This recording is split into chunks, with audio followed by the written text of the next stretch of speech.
From an unclear succession system to how big the size of the Roman Empire, we take a look at 10 dying symptoms of the Roman Empire. Number 10. Unclear succession system. Augustus, the first Roman emperor, could never establish a clear imperial succession system. The result, when the time came to replace an emperor, there were numerous rivals for the throne competing with one another.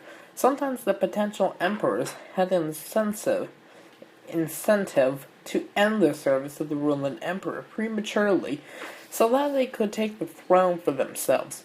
This is part of the reason behind the long record of imperial assassination plots. The imperial succession was a fragile, unstable system.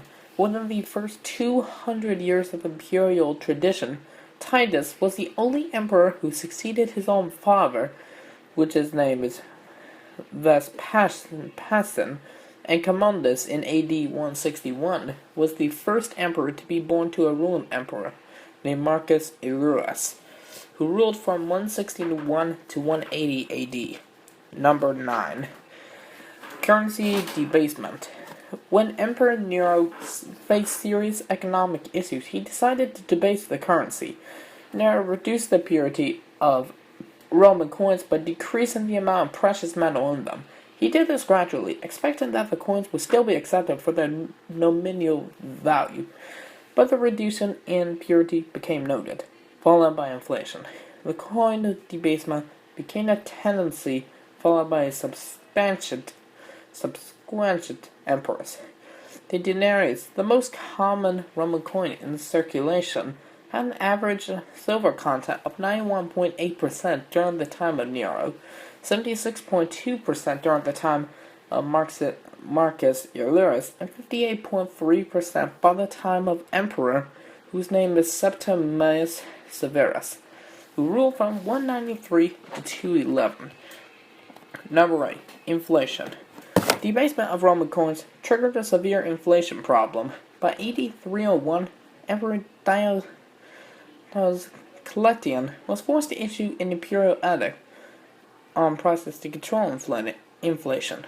During the 150 years prior to Diocletian's edict, the value of silver had increased 86 times and gold 45. The edict did so little to solve the inflation problem.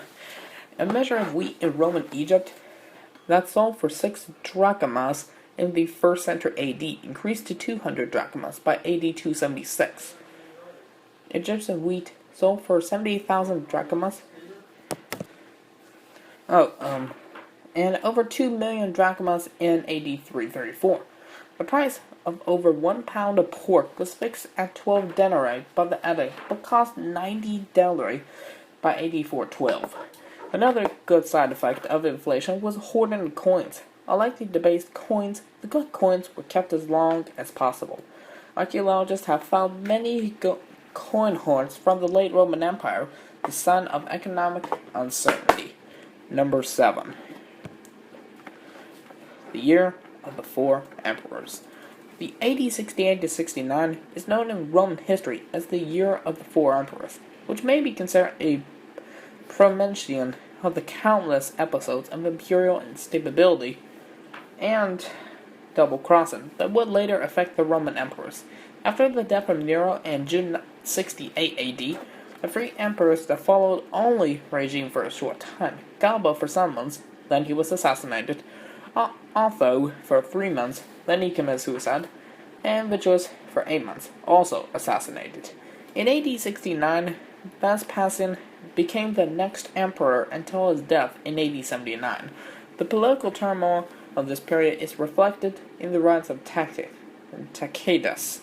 His introduction to this period in Roman history, Histories 1.2, reads the history of which I am entering is that of a period rich in disasters, terrible with battles, torn by civil struggles, horrible even in peace, and 4 emperors killed by the sword. Wow, that's just bad news right there. Number 6. Armies diminishing returns. During the times of the Roman Republic and the early Roman Empire, the Roman army was supported with the booty of conquest. Each new region that was conquered by the Romans brought new land. new slaves to be sold, new taxpayers, and other forms of wealth. When the Roman Empire reached its maximum size, the army activity became largely defensive. There was no booty conquest to support the soldiers, however, and the army had to be supported by taxes. Once the guarantor of Roman growth and prosperity, the army gradually and ironically became a necessary evil that drained the wealth of the Roman people. The increase in tax pressure required to run the army forced many members of the Roman middle class into poverty. Wow. That's why we shall make sure that we don't let the army pay the taxes, I guess. Number 5. Barbarian pressure. Previously, one traditional explanation for the fall of Rome is that barbarian invasions led to its disintegration. Although the barbarian pressure played a big role, this is not the only reason for the fall of Rome. Corruption, I guess? Probably. But many waves of barbarian armies weakened both the northern and eastern borders of Rome, Italy, gradually shrinking the size of the empire. Rome lost Britain in AD 406 when the Roman legions stationed there was summoned to continental Rome due to the threat of the Huns. Rome was sacked in AD 410 by the Visigoths under the leadership of Alaric. By AD 455, Spain and North Africa were lost to the Vandals, who also sacked Rome the same year. Barbarian pressure was not just a new thing of Rome. What was different this time was the almost complete incompetence of the Roman army to successfully repulse the invaders, as they had many times in the past. Number 4. Yep, you may know this one. This is called Praetorian Guard corruption. Wow, that's just gonna suck. The members of the Praetorian Guard, a special branch of the Roman army, were household troops for the emperor and his personal bodyguards. As the power of the army increased, the Praetorian Guard occasionally got involved in the process of appointing new emperors, usually favoring those who favored them. Their involvement grew larger until they were able to literally make and unmake Roman emperors. In many cases, the Praetorian Guard simply murdered these emperors.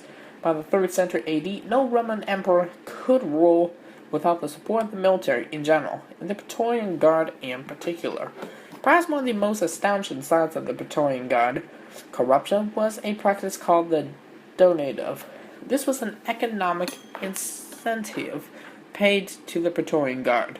The reasons for this incentive varied, but one type of donative contributed to the political instability of Rome. A pretender to the throne who would promise to pay a substantial reward if he became emperor. The sooner the acting emperor finished his government, the better for the Praetorian Guard's pockets. Emperor's succession became truly messy during the late history of the Western Roman Empire. Many emperors died by the sword of their own bodyguards, who were anxious to receive their donative. Number 3. Concentration of wealth. Ooh, wealth. Yeah, love being rich. Although Rome is often depicted as a glorious and a vast nation in the imagination of the general public, social inequality was deeply rooted in Roman society. The backbone of the Roman economy was agriculture. It has been estimated that more than 90% of the late empire's population were very poor and endured a precarious existence. This also implied an imbalance between the rural and the urban people. Cities were sometimes seen as predators on the labor of peasants, leading to the exhaustion of the land. Based on archaeological studies of Roman skeletons from all periods and all parts of the empire, health issues linked to malnutrition. That was a very common occurrence, believe it or not. Man, that's just dumb. Number 2. The size of the empire. Yep, that's right, the Roman Empire was actually very, very big. Trust me. More bigger than the Ottoman Empire, I would say. But the size of the Roman Empire caused a number of issues. Distances were so long that travel across the empire took weeks. Yeah. Its borders were so big that it required a considerable army presence to keep them safe.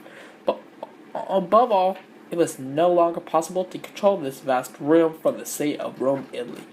These challenges forced Emperor Diocletian to split the empire in two pieces.